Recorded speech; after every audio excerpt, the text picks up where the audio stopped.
अरे पापा, आप अभी तक तैयार नहीं हुए? बैग कहाँ है आपका? चलिए मैं पैक कर देती हूँ। नारायण जी ने एक उदास भरी नज़र निर्मला पर डाली। निर्मला बेटा, मैं कहीं नहीं जाऊंगा। ये घर तेरी माँ की यादों से भरा हुआ है। निर्मला की आंखें भर आई। पापा, माँ को गए हुए 5 महीने हो गए हैं। आपकी तबीयत भी ठीक नहीं है। ऐसे में मैं आपको अकेले नहीं छोड़ सकती। आप मेरे घर चल रहे हैं मेरे साथ। बेटा, मैं तेरे घर कैसे रह सकता हूँ? बेटी के घर का तो लोग पानी तक नहीं पीते हैं, फिर वहाँ तेरे सास ससुर भी हैं। उन्हें मेरा वहाँ रहना कैसे अच्छा लग सकता है? आखिर हूँ तो मैं एक बाहरी आदमी। पापा, वो लोग ऐसे नहीं हैं। ओ मेरे साथ कितने अच्छे से रहते हैं। निर्मला नारायण बाबू का हाथ अपने हाथ में लेकर बैठ गई। पिछली बार आपको शुगर का अटैक आया था, कितनी मुश्किल से ठीक कहते हुए उसकी आंखों में आंसू आ गए। पापा, मैं आपकी इकलौती बेटी हूँ, आपकी सारी जिम्मेदारी अब मेरी है। बस मैं और कुछ नहीं सुनूंगी। नारायण बाबू सोच में डूब गए। अमर दामाद जी ने तो एक बार भी नहीं कहा। हाँ, ये जरूर कहा था कि पापा हम आते रहेंगे आपसे मिलने। निर्मला तो ने दामाद जी को पूछा, अरे पापा, उनकी और मेरी राय अलग थोड़ी ही है।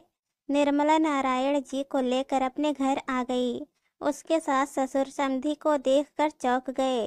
अमर ने भी पैर छुए और कहा, अच्छा किया पापा जो आप कुछ दिन के लिए यहाँ आ गए। नारायण बाबू रहने तो लगे, पर उन्हें लग रहा था कि शायद दामाद और उनके माता पिता उनके यहाँ आने से खुश नहीं है। एक दिन नारायण बाबू पार्क में घूम रहे थे कि अचानक उन्हें अमर की आवाज सुनाई दी। निर्मला, पापा यहाँ पर कब तक रहेंगे? ऐसा क्यों पूछ रहे हैं आप? वहाँ पर उनका है ही कौन? और उनकी तबीयत भी ठीक नहीं है।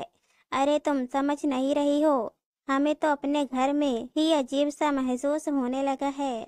अच्छा, मम्मी पापा जी ने कहा आपसे? अब तुम जो भी समझो। अरे वहाँ पर उनकी अच्छी व्यवस्था कर सकती हो। नारायण बाबू और नहीं सुन सके, कांपते हुए कदमों से वापस आ गए। अगले दिन जाने की तैयारी करने लगे। निर्मला बोली, पापा ऐसे कैसे जाएंगी आप? नारायण बाबू उसे डांटने लगे, मेरी फिजूल में चिंता मत करो, अपने पति और सास ससुर का ध्यान रखो। बेटा, मैं अपना ख्याल खुद रख सकता हूँ। निर्मला बेटा, बहुत दिन हो गए, अब जाना चाहिए। मैं अमर से बात करती हूँ, अभी आपकी तबीयत ठीक नहीं है। जब आप ठीक हो जाएंगे तो मैं खुद आपको छोड़ आऊंगी। नहीं निर्मला, देखो मैं तुमसे नाराज हो जाऊंगा। निर्मला नाश्ता बनाने लगी। सोच रही थी कि पापा को किसी ने कुछ तो कहा है। नाश्ता करने के बाद उसने कहा, आज पापा जा रहे हैं। वह अपने सास ससुर और अमर का चेहरा देख रही थी कि उनके चेहरे पर चमक आ गई। तभी उसने कहा कि मैंने एक फैसला किया है कि पापा इतनी बड़ी कोठी में अकेले कैसे रहेंगे। सोच रही हूँ कि गरीब बच्चों के लिए उसमें एक छोटा सा स्कूल खोल दिया जाए। पापा और मैं मिलकर एक ट्रस्ट बनाएंगे ताकि पापा के बाद भी स्कूल चलता रहे। और पापा, आपकी वो जमीन पड़ी है, उसे बेच देते हैं। 1 करोड़ की वैल्यू है उसकी, उसे ट्रस्ट के फंड में जमा कर देंगे। उस पैसों से उन गरीब बच्चों की फीस में मदद करेंगे। जो कुछ करना चाहते हैं उसमें योगदान देंगे।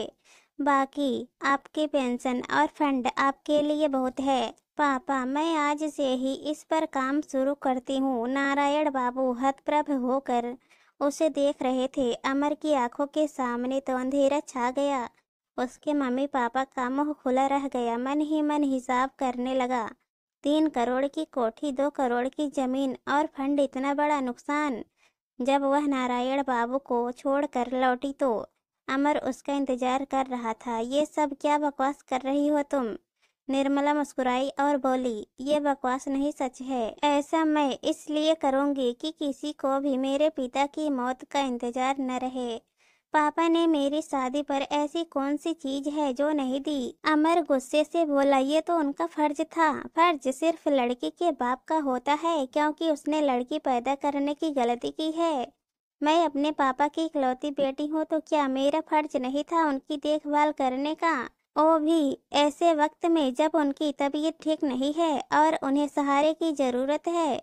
माफ़ी चाहती हूँ कि उनके कुछ दिन यहाँ रहने से सबको तकलीफ हुई है। मैंने कभी तुम्हें तुम्हारे फर्ज निभाने से नहीं रोका, अपने सास ससुर की सेवा में भी कोई कमी नहीं रखी।